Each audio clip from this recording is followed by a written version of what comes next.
Alhamdulillahi Rabbil Alamin. Wassalatu wassalamu ala asrafil anbiya'i wal mursalin. Nabiyina Muhammadin wa ala alihi wa sahbihi ajma'ina ma ba'du.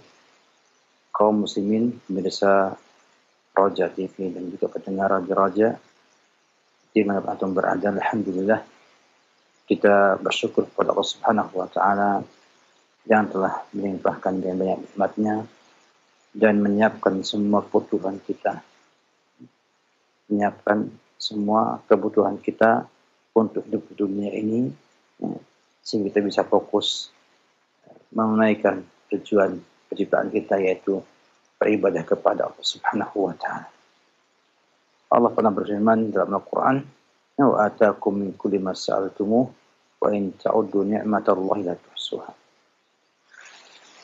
Demikian banyaknya Allah memberikan nikmat kepada kita semua, sehingga Allah berikan semua kebutuhan kita, memberikan semua yang kita inginkan di dunia ini, dan kalau dihitung nikmatnya itu, maka kita tak mampu untuk menghitung jumlah nikmat yang Allah limpahkan kepada kita.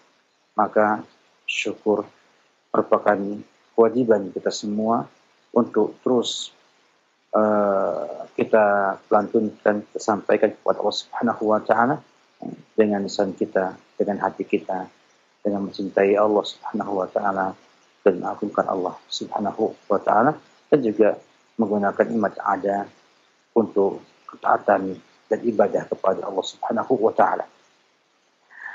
Kita masih bersama solusi preventif yang Nabi sampaikan dalam banyak hadisnya, dalam sikap dan perilaku beliau di dalam rumah tangganya, yang merupakan bagian yang sangat penting dalam meminimalisir adanya problematika di rumah tangga yang kita miliki. Dan berikut juga ada solusi di sana dari Nabi ketika ada di sana muncul problem yang pasti akan menimpa setiap keluarga dalam rumah tangganya.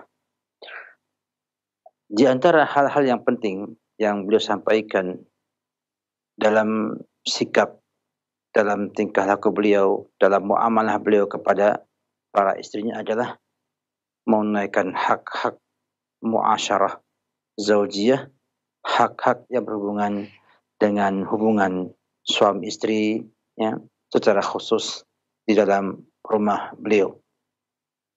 Ini penting sekali karena menyangkut sebuah perintah Allah Subhanahu wa taala, wa'ashiruhunna bil ma'ruf. Wa'ashiruhunna bil ma'ruf.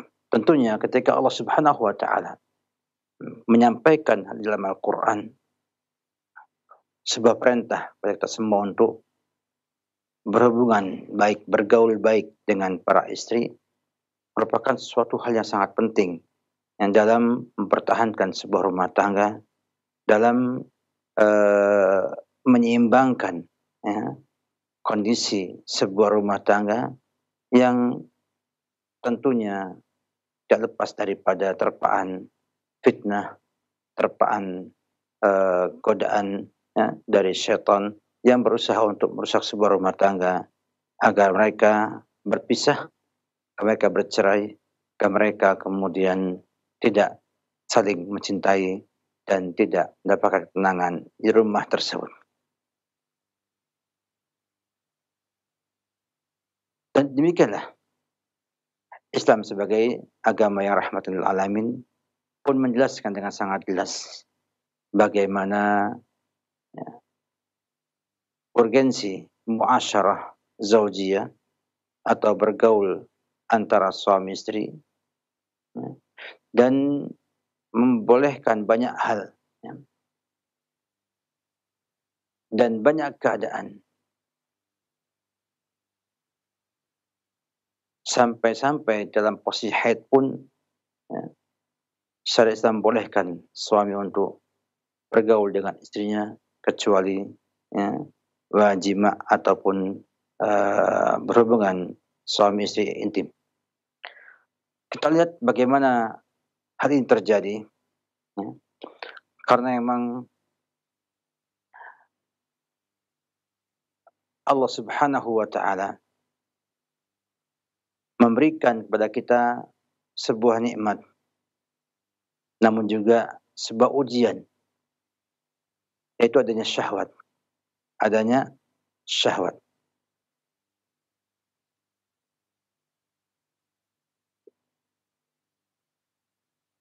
Sehingga dengan syahwat ini seorang manusia bisa merasakan keindahan dunia, bisa menikmati eh, keindahan dunia ini, namun juga bisa membuat mereka terlena dan akhirnya menjadi kufur, meninggalkan ibadah kepada Allah Subhanahu wa taala. Karena itu Allah berfirman tentang hal ini dalam surat Al-Imran ayat yang ke-14, "Zunnal linnasi hubbus syahawati minan nisa'i wal banina wal qanatiril muqantarati minadh dhahabi wal fiddati wal khailil musawwamati wal an'ami wal harth, dzalika mata'ul hayatid dunya." Dihiasi untuk manusia itu hubbus syahawat, cinta kepada syahwat. Berupa wanita, anak-anak, ya, harta benda yang berlipat-lipat berupa emas dan perak, kuda perang, ya, ternak, pertanian, dan mengatakan dzalika mata'ul hayatid dunya. Itu adalah perhiasan kehidupan dunia. Nah, sehingga dari sisi ini semua dapatkan bahwa akan terjadi sebuah keindahan sebuah rumah tangga apabila manusia mampu menyampaikan syahwatnya tersebut pada posisi yang baik, yang tepat, dan tidak kurang, tidak lebih. Sini bagaimana ya, manusia diberikan sebuah tabiat ya, untuk menyukai adanya mata perhiasan dunia ini. Dan Nabi pun demikian menjelaskan dalam hadis yang sampai beliau sallallahu alaihi wasallam ya, ad-dunya mata. Dunia ini adalah perhiasan. Ya. Wa khairu mata'id dunya al-mar'atu as-salihah. Dan sebaik-baiknya perhiasan dunia adalah wanita yang saleh. Apabila wanita yang saleh adalah sebaik-baiknya perhiasan kehidupan dunia ini, tentunya ya, tidaklah mengherankan bila kita mendapatkannya ya, menjadi bagian daripada kecintaan Nabi kita Muhammad sallallahu alaihi wasallam. Sehingga beliau pernah menyampaikan hal ini sallallahu alaihi wasallam, "Hubbiba ilayya min dunyakum an-nisa'u wat-tibu wa ju'ilat qurrata 'aini fis salati." Nabi katakan, "Hubbiba ilayya min dunyakum."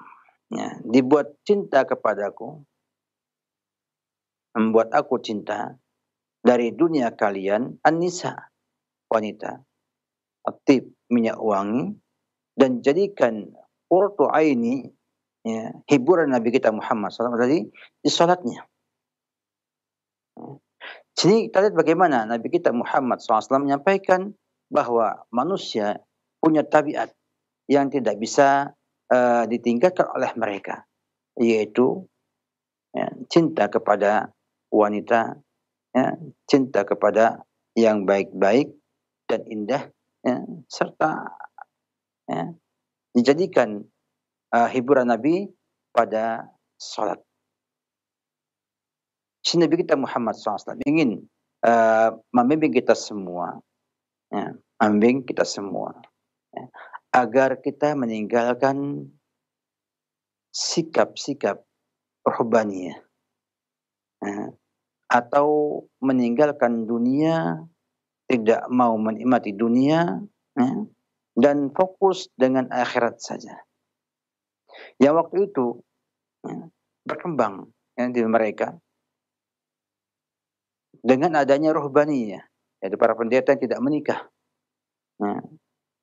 Dan mereka anggap sebagai sesuatu yang besar, sesuatu istimewa bila seorang itu tidak menikah.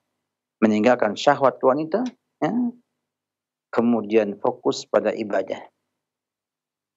Oleh karena itu ketika sahabat yang mulia Utsman bin Maz'un, ya, ingin tabattul, ingin membujang selama hidupnya, Nabi kita SAW melarangnya dan mengatakan kepada dia, innallaha qad abdalana birruhbaniyati al-hanafiyatus samhah. Ya, Allah telah mengganti kita, ya, telah mengganti ruhbaniyah dengan hanafiyah samhah, dengan agama yang lurus, yang samhah, yang mudah. Oleh karena itu, jadilah pernikahan sebagai sunnah Nabi kita Muhammad sallallahu alaihi wasallam.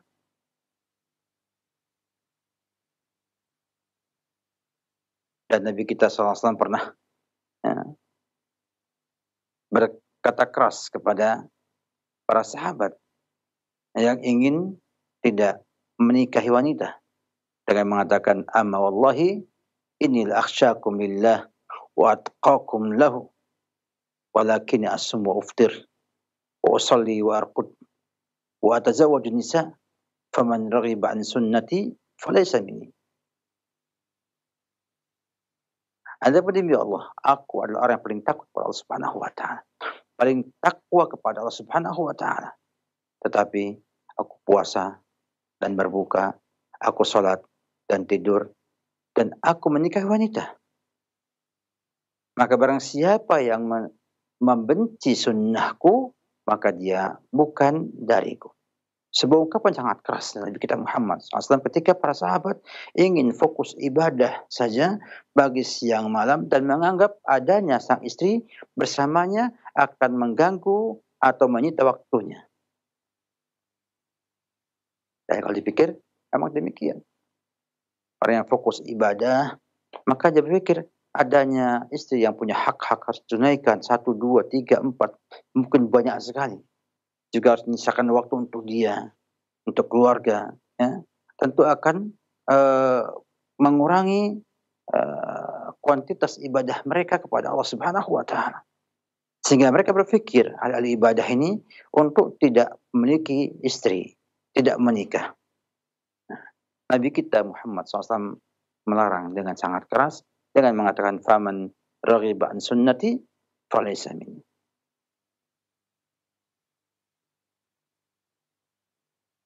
Demikian juga Nabi kita Muhammad SAW samping, ya, memperhatikan sisi ini, ya.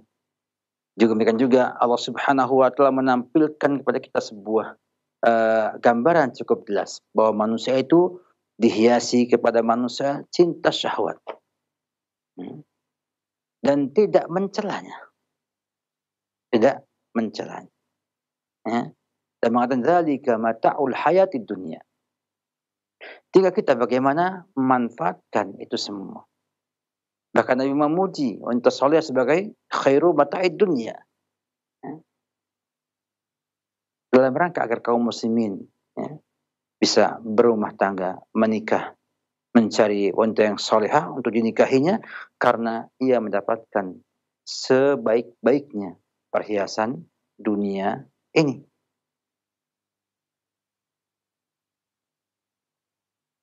Ditambah lagi dengan larangan beliau kepada para sahabat Nabi kita Muhammad SAW, para sahabat yang ingin tidak menikah. Dan beliau tambah dengan yang lainnya dengan mengatakan wa fi budi ahadikum sadaqah. Ada pada kemaluan salah seorang kalian sedekah. Sahabat Nabi bertanya, ya Rasulullah, ayati ahaduna syahwatahu wa yakunu lahu fiha ajrun? Wahai Rasulullah, apakah seorang kita, seorang kami, ya, mendatangkan syahwatnya, artinya mengeluarkan syahwatnya dan ia mendapatkan pahala? Dan bagaimana tasawur ataupun pandangan para sahabat kita melihat hal seperti itu? Apakah benar bahwa kita hubungan seksual, hubungan jima itu mendapatkan pahala? Maka beliau menjawab, ara'aitum law wada'aha fi haramin akan alaihi fiha wizrun. Gimana pendapat kalian wahai sahabat-sahabatku? Seandainya orang tersebut meletakkannya pada yang haram, apakah ia berdosa? Fakadzalika idza wada'aha fil halal kana lahu ajrun. Akan demikian juga jika meletakkannya pada hal yang halal, maka ia mendapatkan pahala. Nabi mengatakan sedemikian hebatnya, sedemikian detailnya, menunjukkan bahwa hal ini bukan perkara mudah, bukan perkara yang remeh, namun perkara yang penting ya, dalam menjaga keutuhan rumah tangga seorang muslim. Berapa banyak dengan sebab ini muncul problem ya, dan berapa banyak dengan sebab ini rumah tangga bisa damai dan tentram dengan segala kekurangan yang lain yang ada pada keluarga tersebut. Hal ini disampaikan oleh kita semua ya. Karena Nabi kita Muhammad sallallahu alaihi wasallam telah memasukkan ya, hubungan suami istri sebagai ibadah yang diberikan pahala oleh Allah Subhanahu wa taala. Sehingga siapa ya, yang muqassir ya, yang meremehkan hal seperti ini, berarti dia juga meremehkan penunaian hak-hak yang merupakan bagian yang penting dalam sebuah rumah tangga. Maka Nabi pernah mengatakan dalam sebuah yang lainnya, wa inna lizaujika 'alaika haqq. Sesungguhnya pada istri kalian ada hak atas kalian. Sehingga menunjukkan bahwa permasalahan ini yang tampak tabu dibicarakan oleh sebagian orang, ternyata mendapat perhatian yang cukup besar dalam Islam. Cukup besar dalam Islam.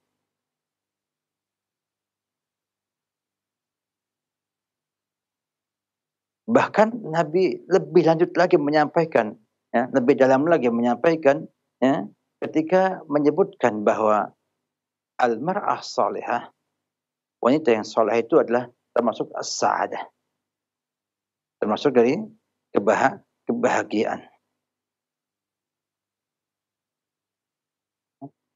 Dan demikian tampak sekali pengertian kebahagiaan menurut Nabi kita Muhammad SAW bukan hanya terbatas pada kelezatan maknawi. Bukan hanya pada kepuasan maknawi. Namun juga menyangkut bentuk yang hissi atau yang nampak, yang dapat dilihat, dapat dinikmati. Lihatlah sabda beliau sallallahu alaihi wasallam, arba' minas sa'adat. 4 hal termasuk daripada sa'adah. Al-mar'atus salihah, perempuan yang soleh. Wal maskanul wasi', rumah yang luas. Wal jarus saleh, tetangga yang soleh. Wal markabul hani, dan kendaraan yang baik, yang nyaman.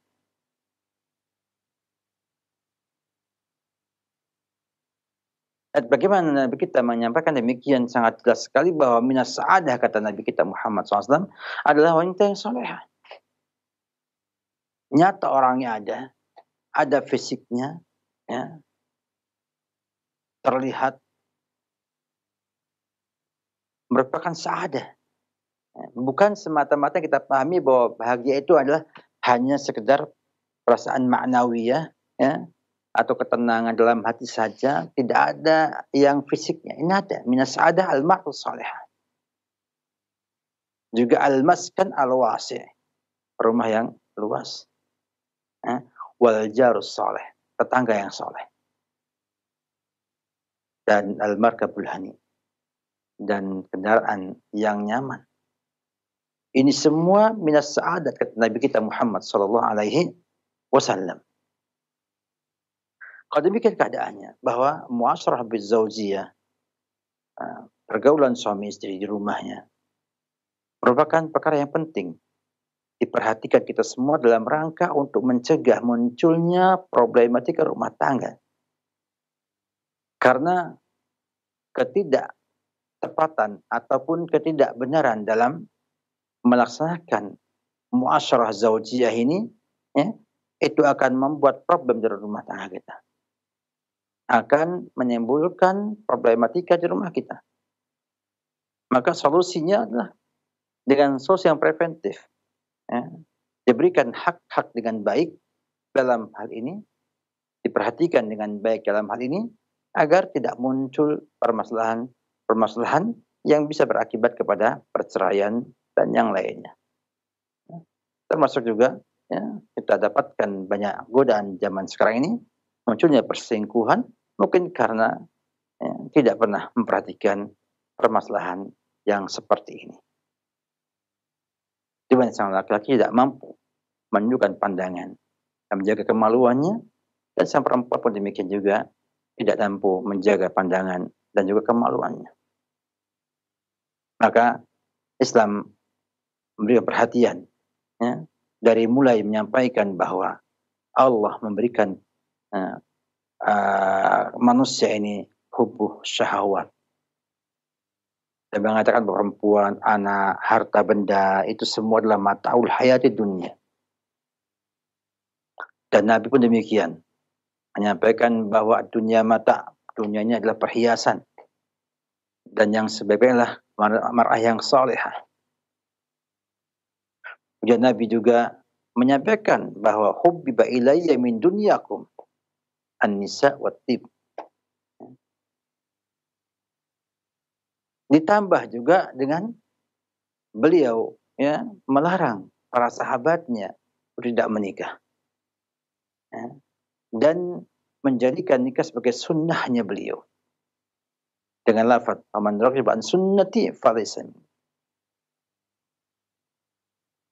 Dan beliau pun menjadikan hubungan suami istri berpahala, artinya satu bentuk ibadah kepada Allah Subhanahu wa ta'ala.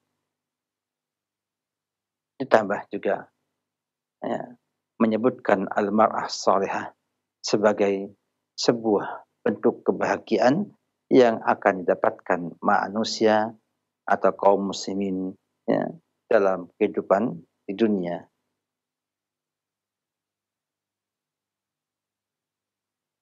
Demikian kita lihat bagaimana perhatian Islam terhadap permasalahan ini, ya, dan semoga kita semua dimudahkan Allah Subhanahu wa ta'ala untuk bisa memperhatikan hal tersebut dengan baik, karena Allah katakan wa ashiruhunna bil ma'ruf, dan setiap kita menikah, ya, ada pesan untuk muasyarah bil ma'ruf dalam khutbah nikah yang biasa ada di masyarakat.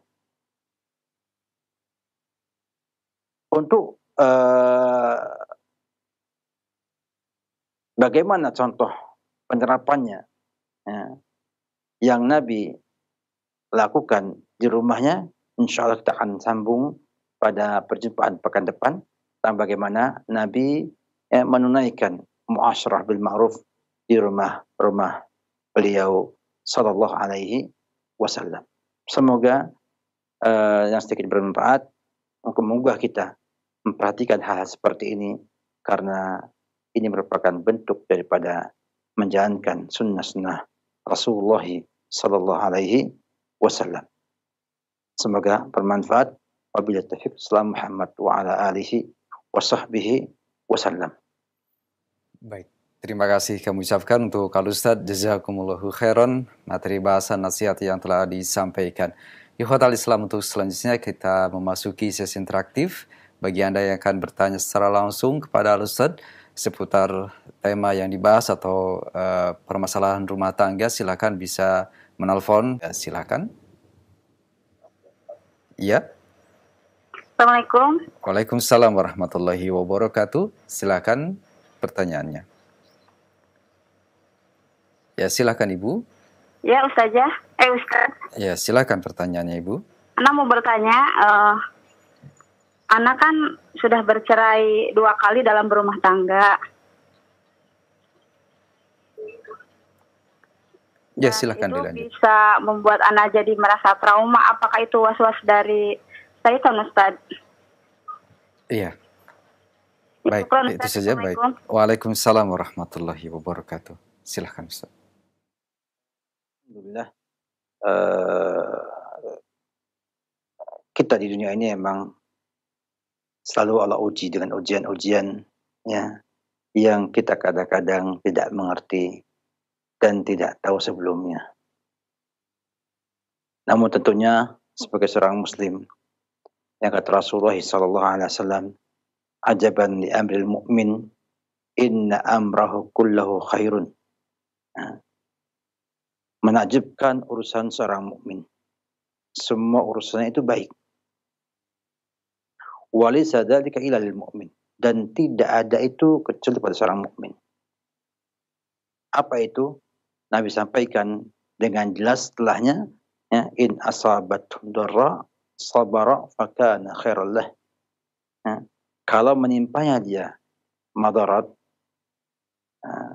hal yang merugikan, yang tidak disenangi, yang menyusahkan, dan yang sejenisnya, ya, duka, sedih, ya, maka dia bersabar. Nah, maka itu baik baginya. Atau maka itu adalah kebaikan baginya. Karena dapatkan pahala atas kesabarannya. Sehingga banyak ya dapatkan para ulama soleh dahulu yang mampu mensyukuri musibah yang menimpanya. Dan cukuplah Nabi kita Muhammad sebagai contoh dalam hal ini. Yang bila terkena hal yang tidak diinginkan mengatakan alhamdulillah ala kulli hal. Ya. Dan ketika mendapatkan kenikmatan mengatakan alhamdulillah alladzi bi ni'matihi tatimmus shalihat. Nah, sehingga dengan sabarnya ia mendapatkan pahala. Nah, kemudian apabila ida asabatum sarra syakara, kalau mendapat kemudahan, nikmat, ya, suka, bahagia dan lain sebagainya, maka dia bersyukur, fakana khairun lah, maka dia itu kebaikan baginya. Jadi mukmin itu selalu baik dalam semua keadaannya. Maka saudari sebagai seorang wanita tentunya bisa melihat semuanya, ya, bahwa perceraian yang ada itu merupakan bentuk musibah menimpa atau ujian yang Allah beri kepada kita, ujian keburukan. Ya. Tapi sebetulnya kalau kita mampu mengambil pelajaran darinya, kita bisa memperbaiki diri kita. Ini yang paling penting sekali. Kemudian mampu meraih pahala besar, ya, dengan kita bersabar atas musibah yang menimpa tersebut. Dan yakinlah bahwa Allah itu sudah menjanjikan kepada kita kemudahan dari kesusahan. Inna ma'al usri yusra, inna ma'al usri yusra. Yang kata para ulama, Allah berikan kesempitan sekali dan 2 kemudahan. Sehingga perceraian yang ada pada ibu, ya, sampai 2 kali. Nah, tentunya sebagai seorang mukmin, ya, seorang muslimah mengambil pelajaran dulu. Kenapa sebabnya? Kok bisa saya bercerai 2 kali? Untuk dianalisa, apakah itu memang mutlak kesalahan sendiri atau memang itu merupakan bagian daripada kesalahan orang lain. Tapi yang jelas bahwa semua musibah itu kita punya peran di sana. Kita punya peran di sana. Sehingga kita tidak menyalahkan orang lain atas musibah yang menimpa kita. Tapi juga ikut menyalahkan diri sendiri dengan melihat apakah saya memang sudah benar dalam hal ini. Sudahkah saya menunaikan semua perintah Allah dan Rasulnya dalam saya sebagai seorang istri atau tidak? Ya, sehingga hal itu membuat seorang mukmin bersabar, ya, dan kemudian melihat kembali apakah saya harus trauma? Jawabannya tidak bertrauma. Tidak boleh trauma. Ya. Sebab ia melihat, ya, yang pertama gagal, ada penyebabnya. Yang kedua gagal, ada penyebabnya.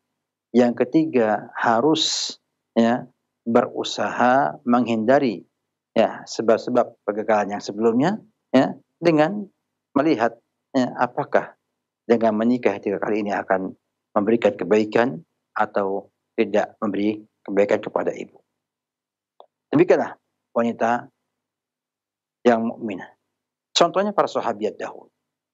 Ada sahabat yang menikah sampai 5 kali, ada 4 kali, ada 3 kali, dan tidak ada trauma dalam hal ini. Ya. Karena mereka memandang semua itu adalah yang takdir Allah Subhanahu wa Ta'ala dan ujian bagi dia. Ya. Namun mereka bukan sekedar hanya bersabar dalam artian menyerah, namun berusaha memperbaiki keadaan yang ada sehingga semakin dekat dengan Allah Subhanahu wa Ta'ala dan mencari suami yang mampu membawa ia ke surganya. Maka bila ada nanti suami yang mau menikahi ibu, ya, laki-laki yang menikahi ibu, dan ibu rasa mampu membawa ibu ke surga, walaupun mungkin butuh dengan pengorbanan, ya, susah dan payah, itu bagian daripada jalan menuju surga. Terima, menikahlah. Tidak perlu kita trauma di dunia ini, karena semuanya itu dengan takdir Allah Subhanahu wa Ta'ala, dan kita diminta untuk bersabar dan bersabar dan bersabar sampai Allah mencabut nyawa kita, menghadapnya dengan penuh pahala dan ketakwaan. Allah alam bissawab. Baik, terima kasih Al-Ustadz atas jawaban dan nasihatnya. Semoga bermanfaat bagi ibu yang bertanya dan kita yang menyimaknya. Ikhwatal Islam, masih kami akan mengangkat pertanyaan dari penelpon kembali. Silakan penelpon kedua kami coba sapa. Ya, silakan. Halo, Assalamualaikum. Waalaikumsalam warahmatullahi wabarakatuh. Dengan siapa, dari mana Bapak? Dari Pak Rudi di Cibubur, Pak Pak Rudi, silakan pertanyaan Bapak. Saya mau bertanya tentang ini, Pak Ustadz.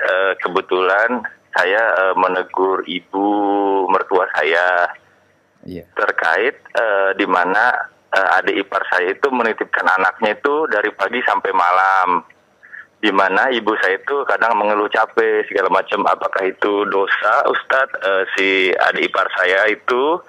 Dan ketika ditegur malah saya yang dijauhi, karena sepengetahuan saya dosa ketika menitipkan anak dari pagi sampai malam, apalagi si ibu sampai mengeluh kecapean. Mohon penjelasannya, Ustaz. Adik iparnya bekerja barangkali atau ada hal lain ya, iya, Bapak suami ya? istri bekerja, betul. Baik. Iya.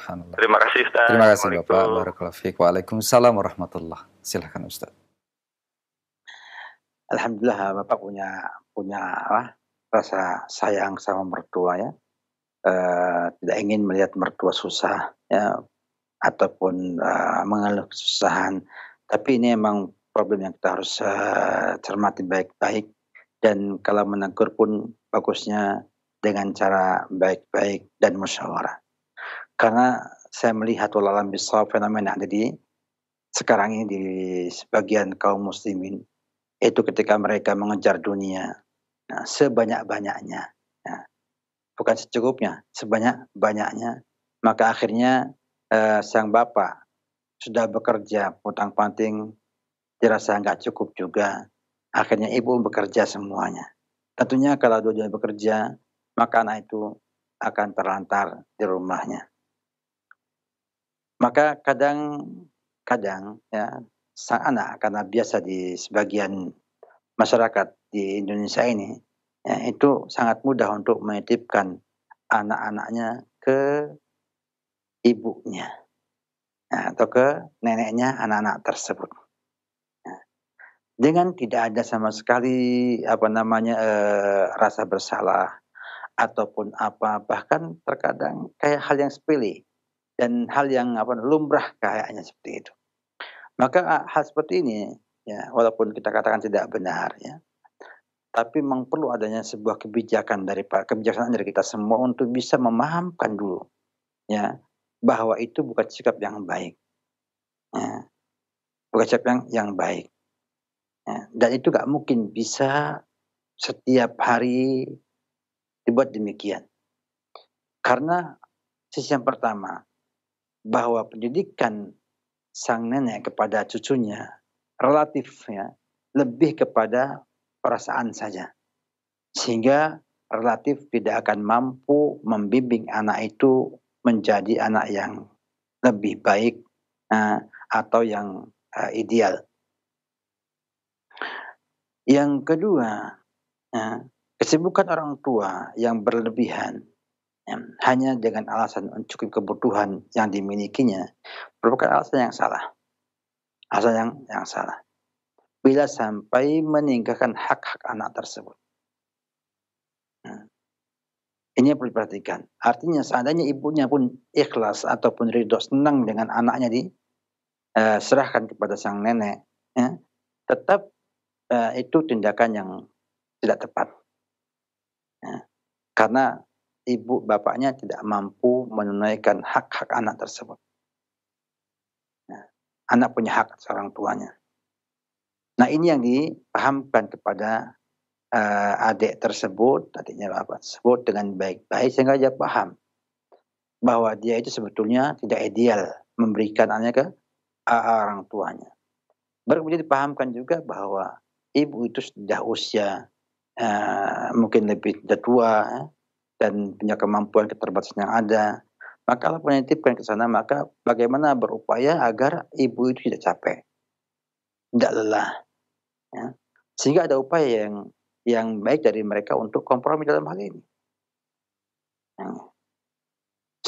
Seandainya anaknya itu diserahkan kepada pembantu rumah tangga, yang lebih parah lagi.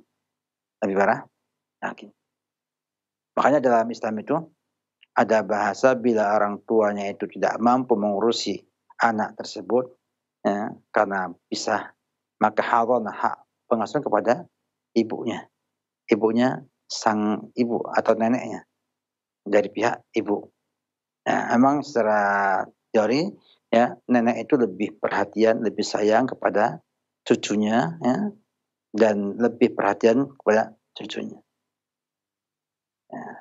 Jadi yang dipahamkan bukan nitipkannya, tapi pahamkan bahwa mereka harus memberikan waktu kepada anak tersebut dan jangan sampai menjadikan ibu sebagai bemper, sebagai sandaran dalam pembinaan anak tersebut.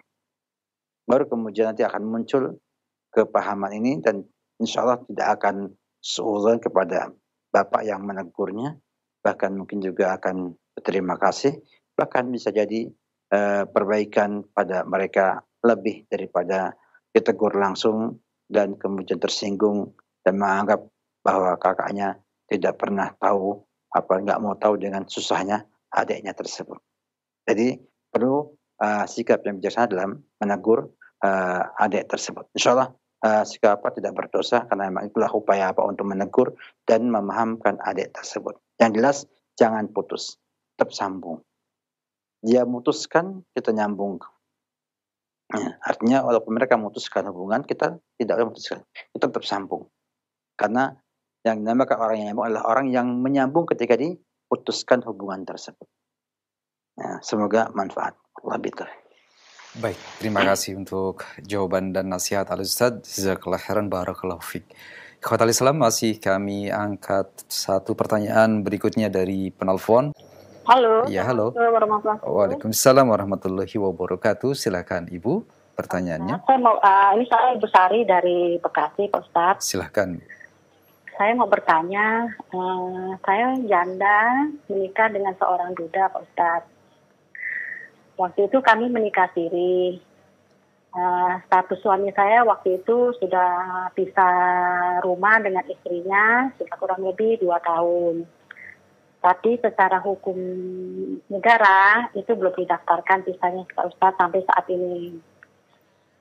Nah itu gimana ya Pak Ustadz dengan status perkawinan saya yang seperti ini? Apakah saya harus menikah ulang lagi di KUA ya Pak Ustadz untuk mendaftarkan status perkawinan saya Pak Ustadz? Iya. Mohon nasihatnya Pak Ustadz. Baik, terima kasih interaksinya, pertanyaannya. Barakallahu fiik wa iyyak. Nah, silakan Ustadz. Kalau pernikahan sirinya memenuhi syarat-syarat sah pernikahan, ada wali yang menikahkannya, wali dari ibu, kemudian ada saksi yang menyaksikannya, maka sah secara agama pernikahan tersebut.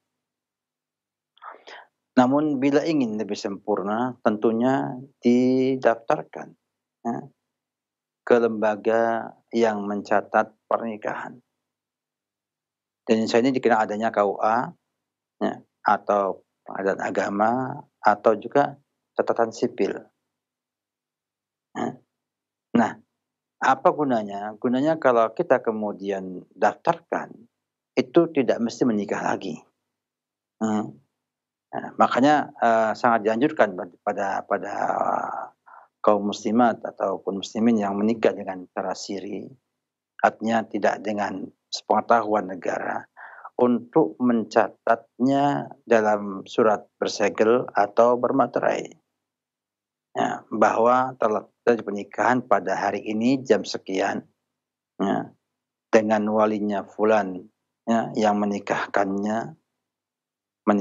putrinya dengan si fulan, dan resmi terjadi pernikahan yang sah sesuai dengan agama dan tanda tangan saksi yang menyaksikan pernikahan tersebut, sehingga dengan surat itu ya, insya Allah bisa didaftarkan ke lembaga pencatat pernikahan agar disahkan dalam hal ini. Permasalahannya adalah ketika ia berpoligami. Ya.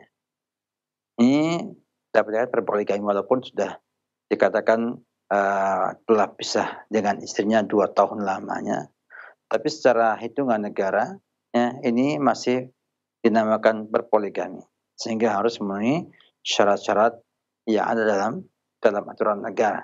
Namun dikatakan dalam kaidah bahwa semua urusan aturan yang dibuat manusia, maka masih ada negosiasi, masih bisa diutak-atik dalam hal ini. Ya, berarti dengan hukum syariat yang tidak ada lagi negosiasi, tidak ada lagi utak-atiknya, sudah baku. Tapi kalau aturan manusia masih bisa ya negosiasi dengan cara-cara yang tentunya tidak melanggar aturan negara. Oleh karena itu, pada Ibu bagusnya yang didaftarkan ke lembaga-lembaga tersebut agar resmi secara negara juga, karena nanti banyak hal-hal yang terkait dengan surat menyurat ini kepada ibu dan juga anak-anak ibu nanti. Ya. Maka jangan diremehkan permasalahan legalitas negara, karena itu menyangkut ya maslahat kepada ibu, suami ibu, dan juga kepada anak-anak yang akan lahir nanti. Yang kedua, sampaikan pada suami untuk segera saja menceraikan yang pertama. Karena 2 tahun ditinggal atau dipisah seperti itu bukan hal yang baik. Ya, bukan hal yang baik. Karena selama ia belum pisah dengan sang istri itu secara perceraian yang resmi atau perceraian yang sesuai dengan syariat Islam, maka tentunya ia tetap akan menanggung tanggung jawabnya sebagai suami kepada sang istri tersebut. Dan punya hak atasnya. Wa inna li zaujika 'alaika hak. Kata Nabi kita Muhammad SAW. Menyangkut hak nafkah lahir dan batin. Maka apabila suami memang sudah lama 2 tahun tidak lagi bergaul dengan sang istri, maka mintalah dia untuk menceraikannya dengan cara-cara yang sudah ada dalam syariat. Ya, sampaikan saja talak kepada dia, kemudian diurus ya, perceraiannya di pengadilan agama, sehingga ibu bisa lebih nyaman ya, dengan hal tersebut. Wallahu a'lam bishawab. Baik, terima kasih jawaban dan nasihat Al-Ustaz. Barakallahu fiik. Selanjutnya kami angkat pertanyaan yang datang dari pesan singkat. Ada pertanyaan berikut. Assalamualaikum warahmatullahi wabarakatuh. Ustaz, mohon nasihatnya. Insyaallah ta'ala kami akan menikahkan anak kami, tetapi calon wanitanya adalah anak di luar nikah. Nanti kami akan menikahkannya dengan wali hakim. Tetapi yang jadi pertanyaan, apakah boleh ketika ijab qabul binti ayah biologisnya disebutkan? Karena kalau tidak disebut dan atau memakai binti ibunya akan menimbulkan pertanyaan bagi kerabat atau saudara, rekan-rekan kami yang ikut menyaksikan, dan dari sanalah kemudian terbuka aib dari calon wanitanya. Mohon nasihat dan penjelasan dari Al-Ustadz. Jazakallah khairan. Demikianlah ya efek buruk dari sebuah perzinahan. Kita kadang berani berbuat, tidak berani bertanggung jawab. Kita sudah melanggar, namun kita nggak pengen mendapat efek pelanggaran kita tersebut. Ini merupakan sebuah teguran kepada semua kita semua untuk hati dengan perzinahan. Karena efeknya sangat berat. Sampai pernikahan anak yang kita, yang hasil daripada perzinahan tersebut. Saya sampaikan usulan atau solusi dalam hal ini. Bahwa sebetulnya tidak disebutkan binti dalam sebuah akad tidak masalah. Karena KUA yang akan menikahkan mengatakan misalnya saya nikahkan fulanah ini mewakili negara atau mewakili aja niabatan anha sebagai wali hakim atas pernikahan tersebut. Dan tidak ada yang dengar, tidak ada yang akan mempermasalahkan. Karena disampaikan bahwa nikahan fulan ini ada namanya misalnya Siti saya nikahkan Siti ini, saya kira nggak masalah. Atau dengan cara yang lebih aman lagi, nikahnya di kantor KUA aja. Di kantor KUA, nikahnya di kantor KUA, sehingga tidak akan menimbulkan efek lebih besar lagi. Tapi seandainya pun timbul masalah atau efek, ya itu adalah efek yang buruk, ya kita sebagai seorang muslim yang mengakui telah bertobat kepada Allah dari kesalahan tersebut, mestinya siap dengan efek yang muncul dari akibat itu. Ya. Ini sebuah resiko. Ya. Kita mesti berdada lebar, ya. Kita siap menerima resiko yang ada bila itu tidak memungkinkan lagi ditutupi. Artinya, ya, ada cara-cara yang mungkin bisa diterapkan dan itu tidak syariat. Tadi menikah di KUA, sampaikan sama KUA terbuka, minta solusinya, ya. Nanti KUA menikahkan di kantor KUA kan hanya saksi 2 orang cukup. Nah, kemudian dibawa ke walimatul urus, sampaikan bahwa telah menikah, ya, di kantor KUA tanggal sekian, jam sekian, dan sah. Ada surat dari surat KUA-nya, sehingga insya Allah itu lebih baik, ya, daripada di tempat yang ramai takut kemudian timbul masalah. Tapi seandainya pun misalnya dengan itu kok terbuka aib tersebut, yaitu sebuah resiko. Sebuah resiko yang memang merupakan bagian daripada efek kesalahan yang pernah terjadi. Jadi semuanya hendaknya berlapang dada dengan segala keadaan yang ada. Namun bila ingin ditutupi, usahakan tidak melanggar ketentuan syariat dalam hal ini. Karena tidak boleh menasabkan nama bapak yang bukan bapak kandung dengan pernikahan yang sah. Wallahu a'lam bishawab. Baik, terima kasih untuk jawaban dan nasihat Al-Ustadz. Jazakallahu khairan, barakallahu fiik. Selanjutnya dari pesan singkat kedua kami angkat dari saudara Abu Umamah di Sumbawa Barat. Assalamualaikum warahmatullahi wabarakatuh. Ustadz, mohon nasihatnya, bagaimanakah jika di dalam rumah tangga terjadi konflik, kemudian ada pihak keluarga istri, dalam hal ini kakak ipar, yang turut serta mengadukan permasalahan konflik rumah tangga kepada mertua. Apakah hal ini diperbolehkan, Ustadz? Mohon nasihat dan penjelasannya. Jazakallahu khairan. permasalahan ini kita lihat kepada kebutuhannya. Karena kadang-kadang problem rumah tangga itu tidak bisa diselesaikan berdua, ya, suami dan istri. Saya butuh orang ketiga. Butuh orang ketiga. Bila dilihat dan dirasa bahwa ipar itu nanti bisa memberikan solusi, ya, atau melibatkan keluarga istri atau mertua itu akan bisa memberikan solusi terbaik bagi rumah tangga Anda, kenapa tidak? Kenapa tidak?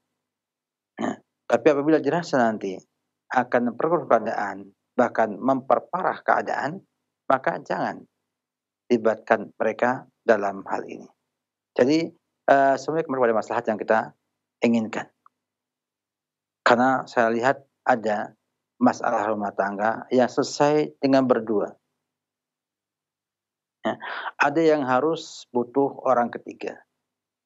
Kadang orang ketiga itu orang asing atau orang jauh, ya, bukan kerabatnya ada, mungkin ustadz atau yang lainnya. Atau orang ketiga ini adalah kerabat kita. Ya.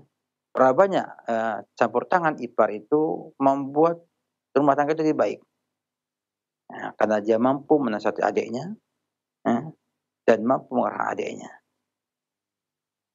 Atau mampu melerai, ya, dan memberikan solusi adil untuk keduanya.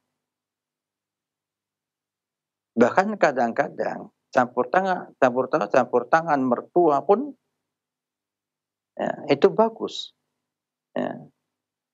Tapi apabila berlebihan, ya, tentunya bisa merusak keindahan sebuah rumah tangga.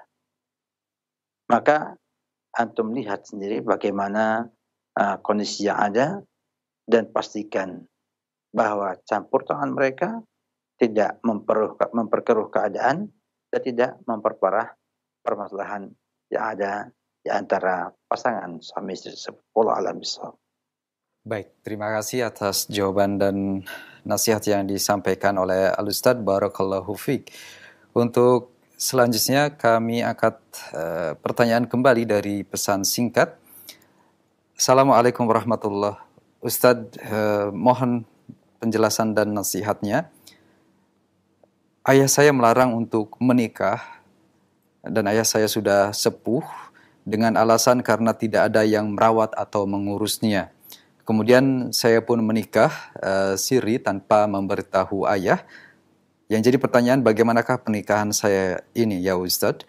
Dan mohon maaf di sini tidak disebutkan apakah laki-laki atau perempuan yang bertanya ini. Barangkali ada ulasan yang akan Ustadz sampaikan. Barakallahu fiik. Terima kasih Ustadz. Banyak ya dapatkan para wanita ataupun para kaum muslimin yang tergesa-gesa dalam menikah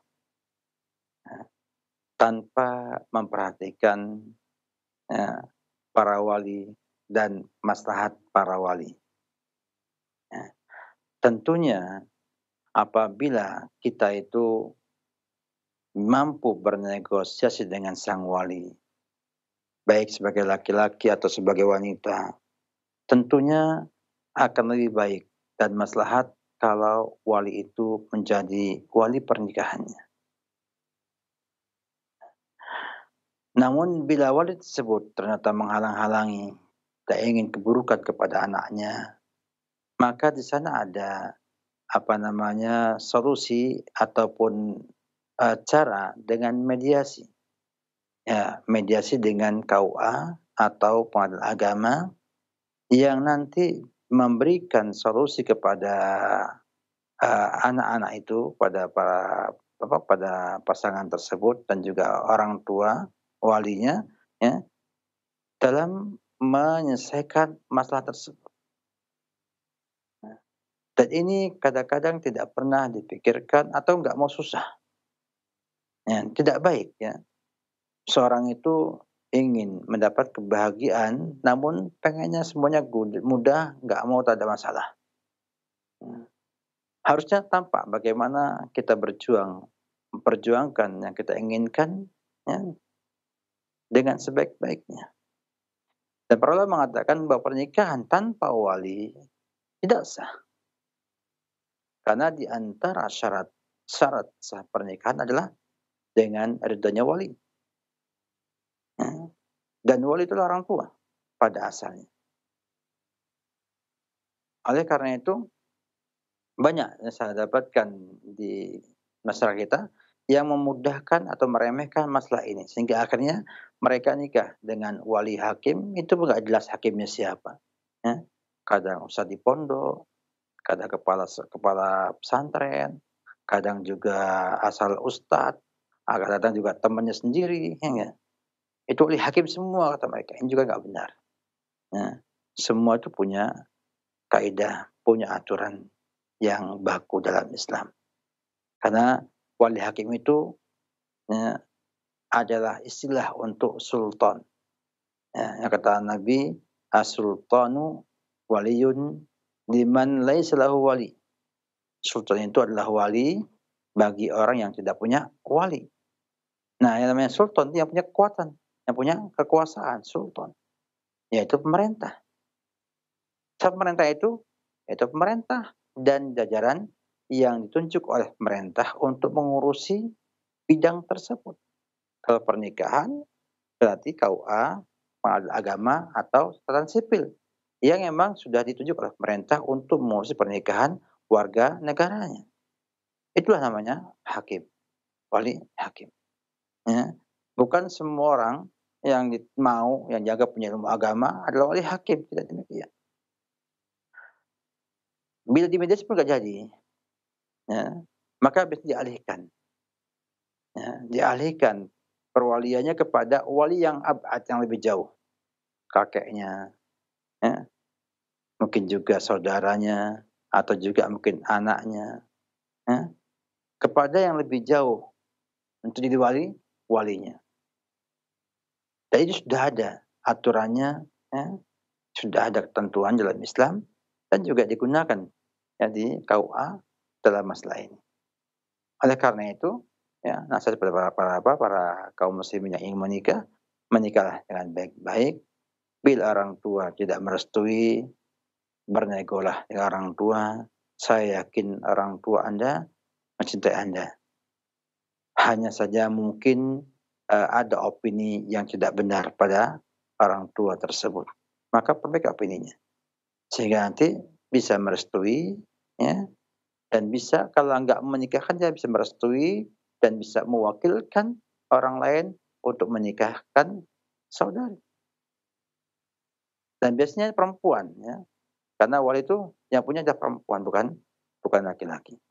Oleh karena itu harapan saya kepada kaum muslimin, ya, bahwa ini jangan dianggap remeh karena pernikahan, ya, tanpa wali yang sah, ya, itu pernikahannya tidak sah.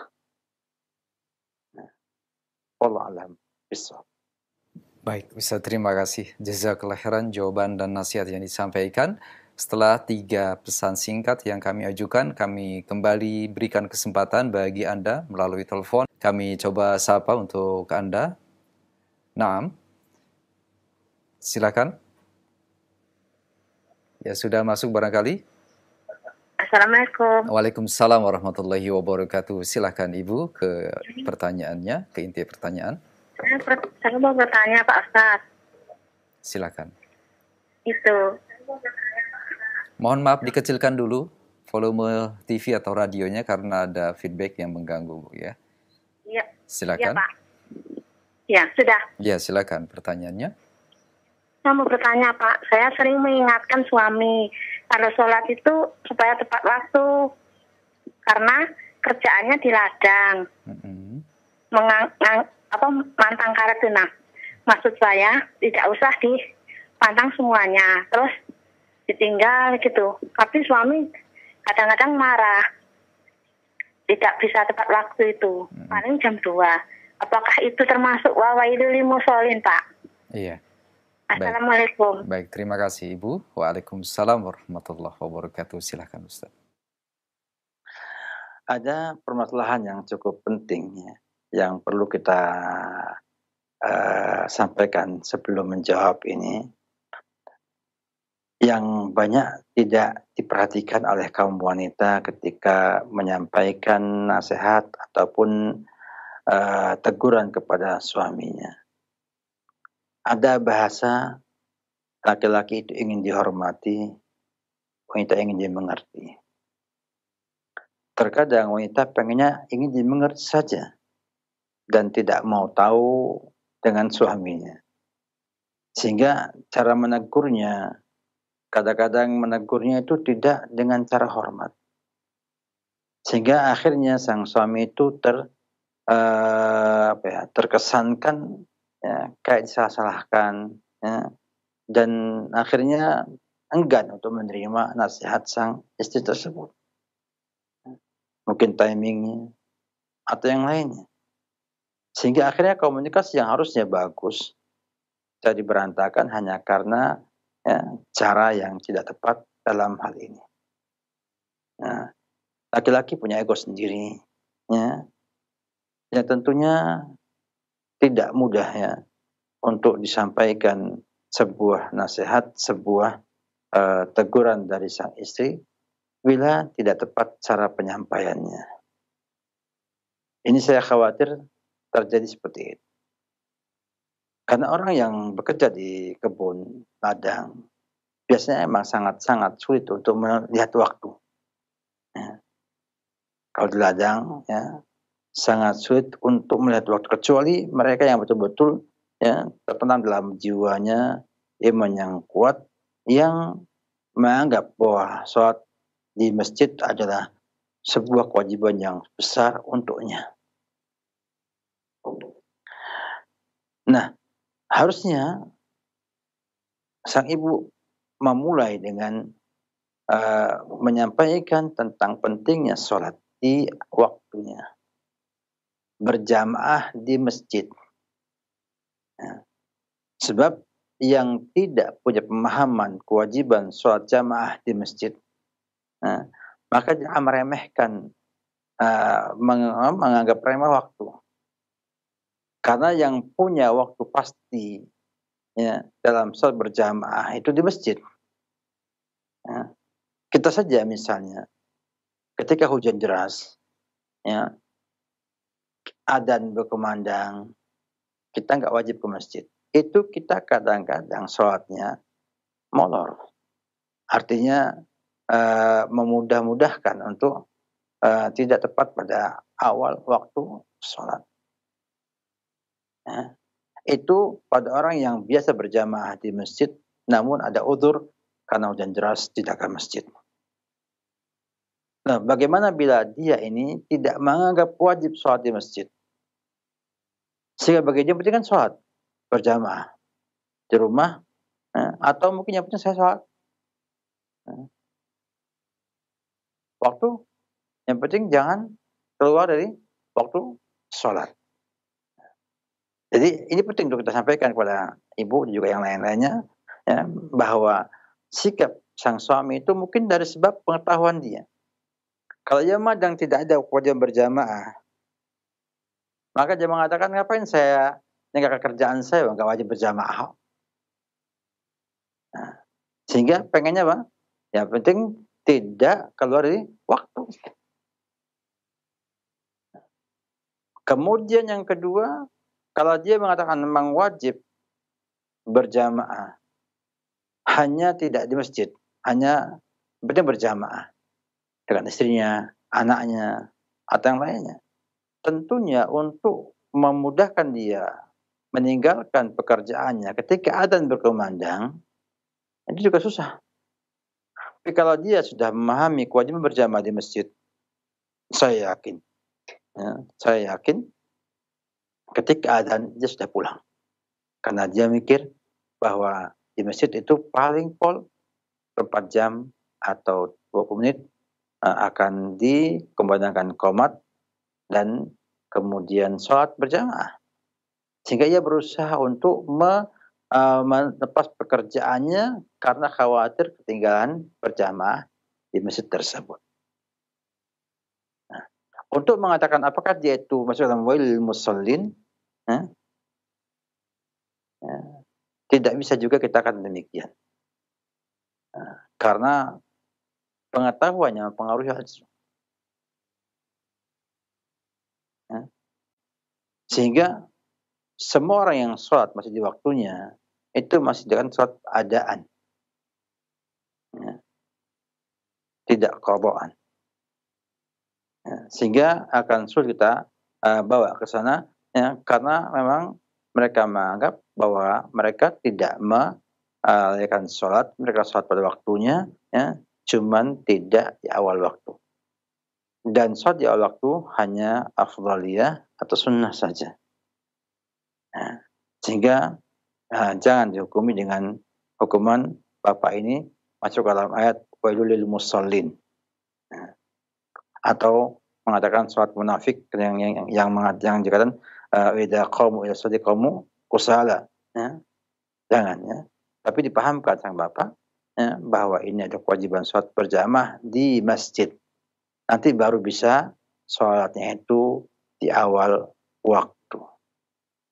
Perlu adanya sebuah cara yang baik dalam menyampaikan itu kepada sang suami. Semoga bermanfaat. Wallahu a'lam bishawab. Baik, terima kasih atas jawaban dan nasihat Al-Ustaz. Demikian Ibu. Selanjutnya kami kembali untuk menerima penelpon dari Anda semua pendengar dan pemirsa. Silakan. Ya, silakan. Naam. Ya, silakan. Dikecilkan, mohon maaf Bapak atau Ibu yang sudah masuk. Silakan, dengan siapa dari mana? Baik. Masih belum bisa tersambung. Kami terlebih dahulu angkat pertanyaan dari pesan singkat Ustaz. Dari Umu Ubay di Kepulauan Riau yang bertanya, Assalamualaikum warahmatullahi wabarakatuh. Ustaz, mohon nasihat dan solusinya untuk ibu rumah tangga yang kadang berselisih faham dengan suami disebabkan qadarullah karena seringnya istri kecapean dan membuat suara istri agak tinggi di hadapan suami, dan ini memicu selisih faham dan pertengkaran. Mohon nasihatnya, jazakallahu khairan, barakallahu fiik.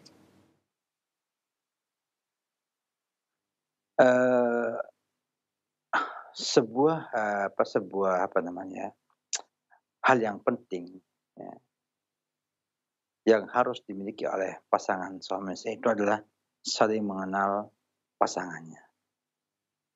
Mengenal tabiat pasangannya secara umum, atau mengenal laki-laki seperti ini, perempuan seperti ini.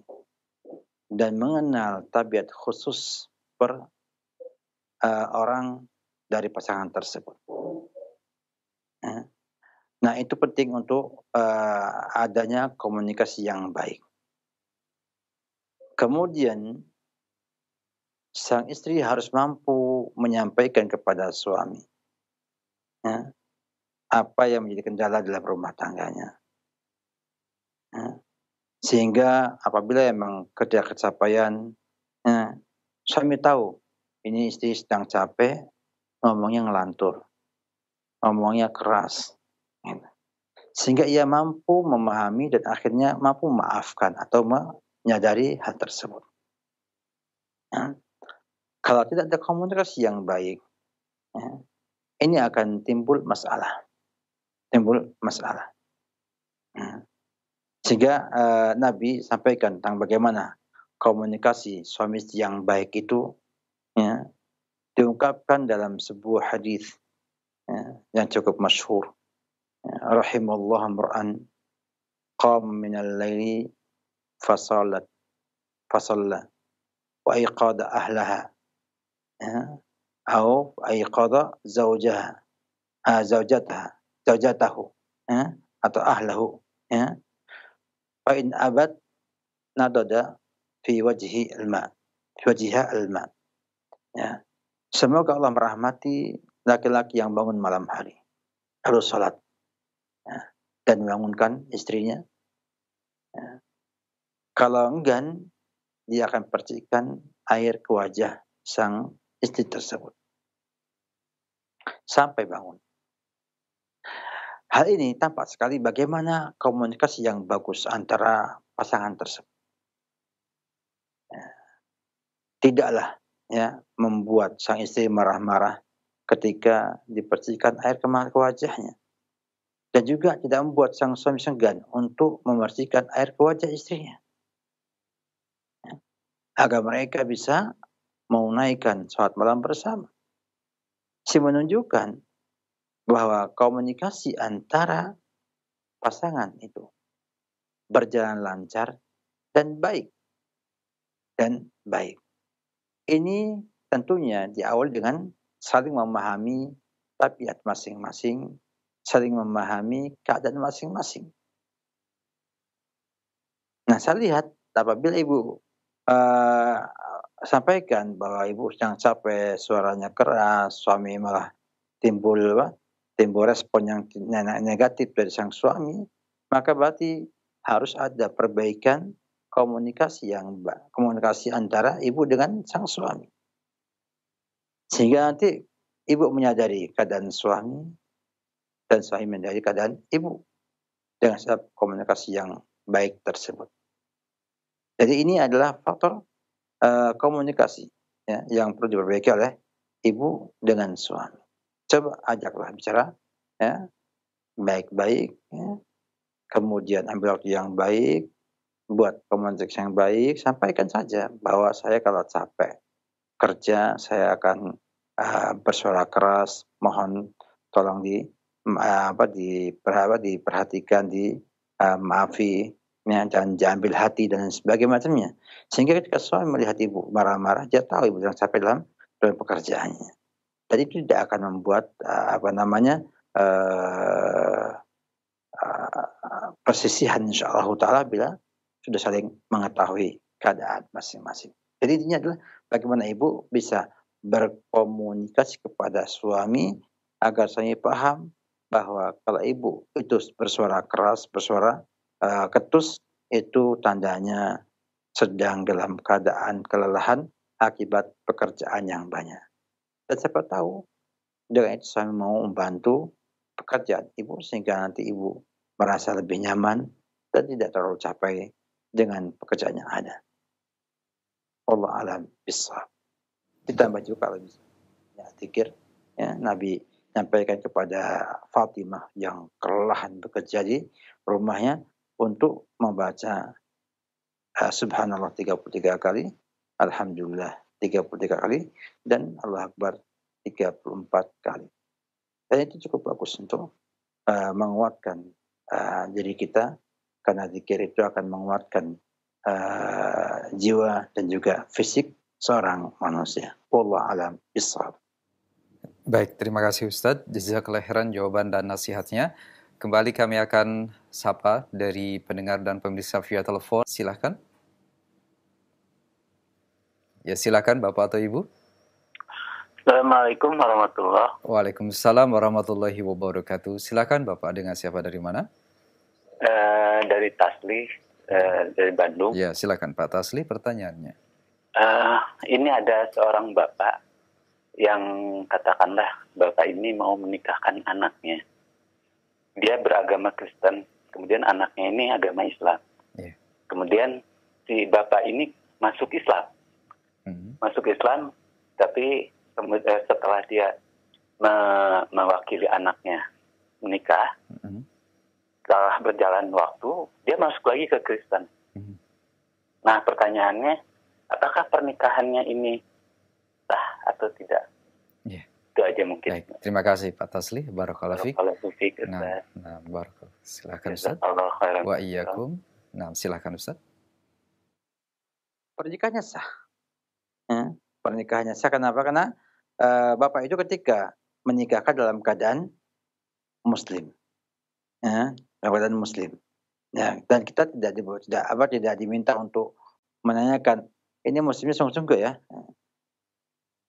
Karena apa itu masuk Islam, dia menikahkan anaknya, kemudian setelah dia murtad, ya, maka itu hukumnya berbeda. Tidak mempengaruhi akad tersebut. Akad tetap akad. Sehingga pernikahannya sah. Pernikahannya sah, sebab ketika menikah hendaknya dalam kondisi sudah muslim. Dan murtadnya dia setelahnya tidak mempengaruhi pernikahan tersebut. Allah alam. Terima kasih atas jawaban dan nasihat Al-Ustaz. Jazakallahu khairan, barakallahu fiik. Silakan di kesempatan berikutnya masih kami akan angkat dari penanya via telepon. Silakan. Ya, masih belum tersambung. Kami akan angkat pertanyaan terlebih dahulu dari pesan singkat.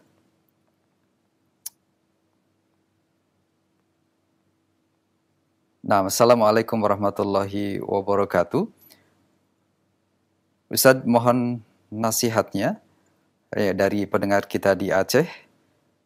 Apakah salah bagi saya sebagai istri memberikan nasihat kepada suami agar juga memperhatikan keluarga, istri dan ketiga anaknya, karena saat ini suami lebih cenderung lebih memperhatikan keluarga atau orang tuanya yang masih dalam kondisi sehat dan masih kuat.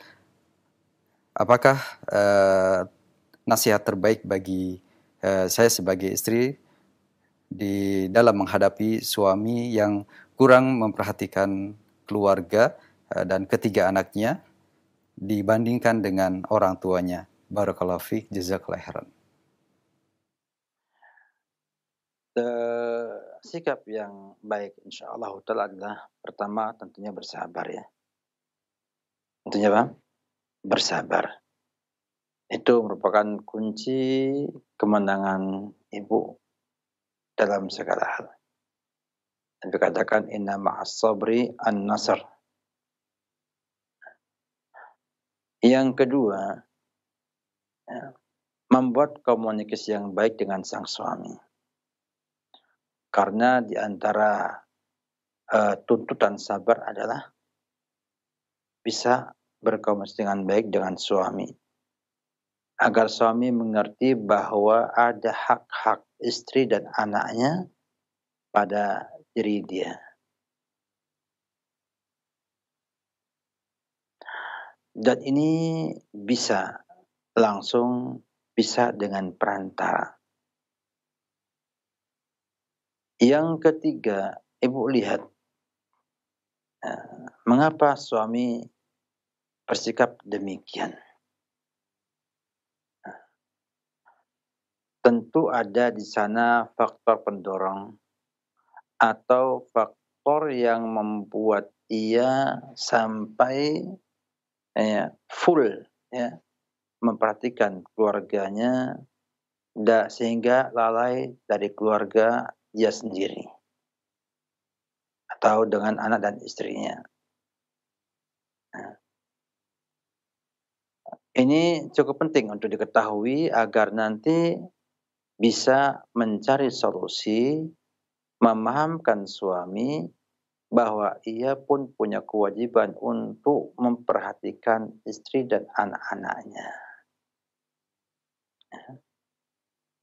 Mungkin karena pemahaman yang salah. Pemahaman yang salah terhadap birrul walidaini.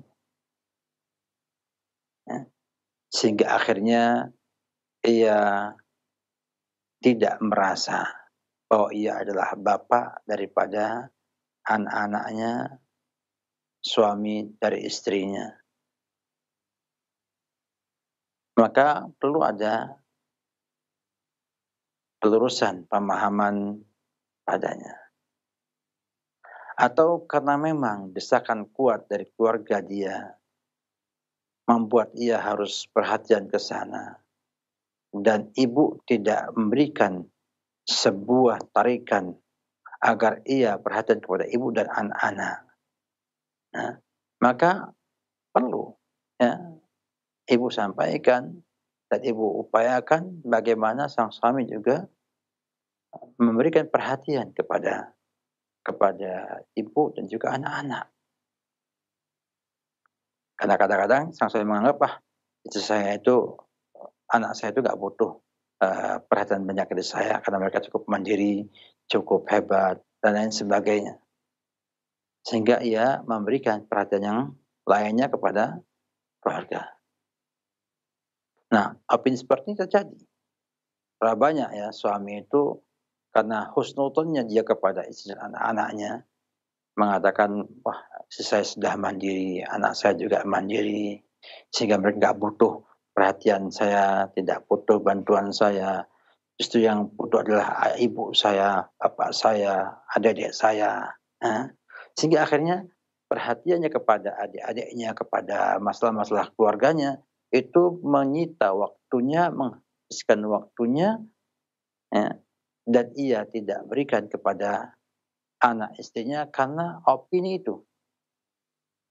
Karena opini mereka tidak terlalu butuh kepada sang laki-laki atau sang suami tersebut. Ini juga perlu dilihat kembali. Ya. Karena pengalaman pun demikian. Ya. Banyak pengalaman pun demikian terjadi, dan itu ya, disebabkan karena opini ini. Oleh karena itu banyak ya yang ngeluh seperti ini, hanya ibu ya.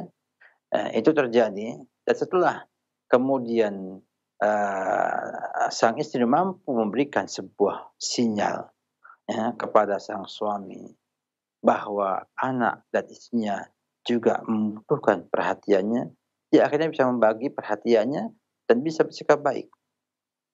Artinya tetap perhatian dengan keluarganya tanpa meninggalkan peran ia dalam membantu orang tua dan juga kerabat-kerabatnya. Jadi perlu ada apa? Ada upaya untuk itu. Dan yang terakhir adalah banyak berdoa kepada Allah Subhanahu wa taala agar Allah memberikan hidayah kepada sang suami sehingga ia mampu bersikap baik ya, menunaikan hak-haknya keluarga, hak-haknya istri, hak-haknya anaknya, sehingga nanti jadi bahagian bagi ibu sekeluarga. Wallahu a'lam bishawab. Baik, terima kasih untuk jawaban dan nasihat Al-Ustaz. Jazakallahu khairan, barakallahu fiik. Untuk selanjutnya ada waktu 5 menit ke depan untuk kita berikan kesempatan terakhir dari penelpon. Kami persilakan bagi Anda. Ya, sudah masuk. Assalamualaikum. Waalaikumsalam warahmatullahi wabarakatuh. Silakan. Ya. Assalamualaikum warahmatullahi wabarakatuh, Pak Ustaz. Waalaikumsalam warahmatullahi wabarakatuh. Ya ini begini Pak Ustaz, mau tanya tentang kalau kita itu apa itu kalau orang kalau mulai memperingati gimana Bapak atau Ibu? Ini kalau orang Kristen itu kan kalau dia Lebaran begitu Pak Ustaz. Iya. Nah kalau dia mau memperingati hari Natal kan, apa kita boleh mengikutinya Pak Ustaz? Kalau di sini kan katanya itu kita itu menghormati begitu. Ya, jadi pertanyaannya, apakah boleh mengikuti peringatan-peringatan agama lain dalam rangka menghormatinya, begitu ya? Ya begitu. Soalnya kan kalau di sini ya semuanya begitu, katanya itu untuk menghormati. Di daerah mana? Mohon maaf, domisilinya? Kita ini di daerah Palembang sini Pak Ustaz. Di Palembang ya, baik. Nah, kalau di sini ini kan semuanya begitu Pak Ustaz. Sudah itu nanti kalau kita orang Islam menunaikan kita Lebaran Islam, ya itu ya sama Pak Ustaz. Ikut merayakan juga begitu ya? Ya begitu Pak Ustaz. Jadi bagi kita ya bagaimana kalau tidak begitu ya Pak Ustaz. Iya, baik. Ya, Pak Ustaz. Baik, terima kasih atas interaksinya. Barakallahu fiik. Jazakallahu khairan. Silakan Ustaz. Yang perlu kita benahi adalah kata menghormati ya. Menghormati itu tidak mesti mengikuti. Ya. Menghormati tidak mesti mengikuti. Ya. Demikian juga ketika mereka menghormati kita yang hanya punya satu Tuhan, Allah. Toh mereka juga tidak ikut juga mengatakan Allah itu hanya satu. Tuhan hanya satu. Maka juga kita menghormati mereka. Kita menghormati bahwa Nabi Isa adalah Nabi dan Rasulnya Allah Subhanahu wa Ta'ala. Itu menghormati. Bila lebih dari itu, namanya bukan menghormati, namun mengikuti. Dan ini nggak benar. Ya, kita diminta untuk tidak mengikuti agama lain. Kita hanya diminta untuk menghormati saja.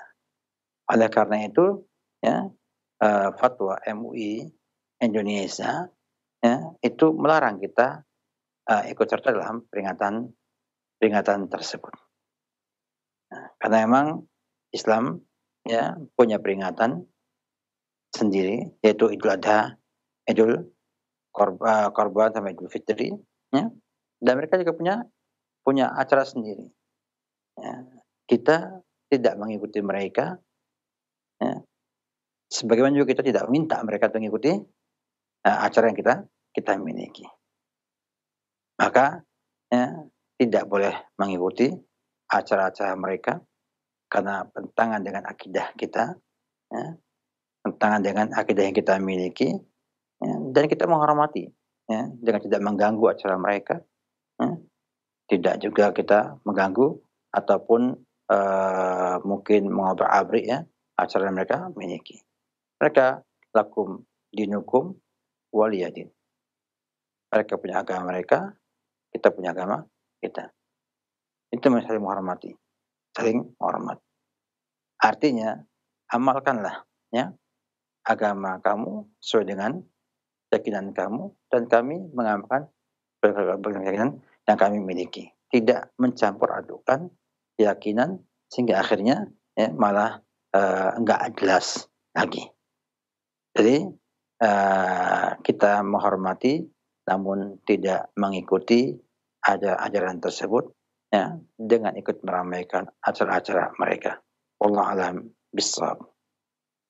Terima kasih Ustadz jawaban dan nasihatnya, dan pertanyaan tadi adalah yang terakhir. Barangkali ada penutup untuk di akhir perjumpaan ini, silakan Ustadz.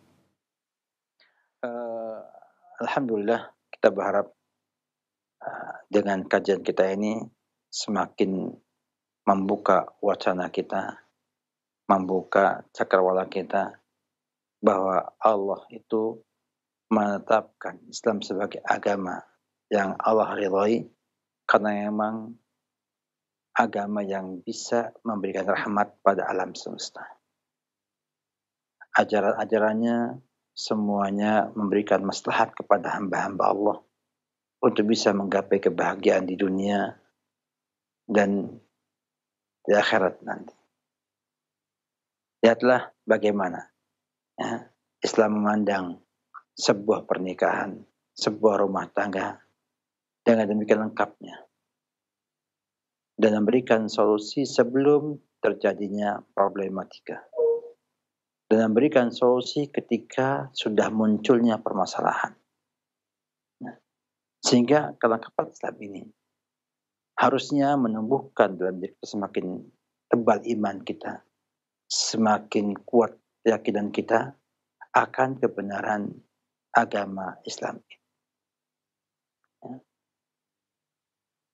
Demikian juga kalau kita melihat kepada contoh Nabi kita Muhammad SAW yang sangat lengkap dan detail sampai masalah rumah tangganya. Maka didapatkan bahwa kita nggak butuh dengan ajaran-ajaran lainnya. Kita sudah Allah cukupkan dengan Al-Quran dan Sunnah Rasulullah SAW yang sudah dijabarkan para sahabat, para ulama ya, kepada kita semuanya sebagai tuntunan yang kita pakai ya dalam kehidupan kita sehari-hari. Yang lainnya hanya untuk melengkapi dalam artian untuk menguatkan saja. Ya. Menguatkan bahwa Islam sudah lengkap, Islam sudah sempurna, ya. Tinggal kita mau tidak mempelajarinya. Ya. Mau tidak bersungguh-sungguh mempelajarinya. Meluangkan waktu, tenaga, harta untuk bisa mempelajari ajaran Islam yang lengkap, yang sangat rahmatan lil alamin. Dalam makna sebenarnya, bukan dalam makna pengertian orang-orang yang mengungkapkan rahmat lil alamin artinya tidak lagi komitmen dengan ajaran Islam. Ya. Artinya kita itu dikata rahmatul alamin, kata mereka, kalau kita itu mau mengikuti agama lain dan tidak komitmen dengan agama sendiri, ini salah.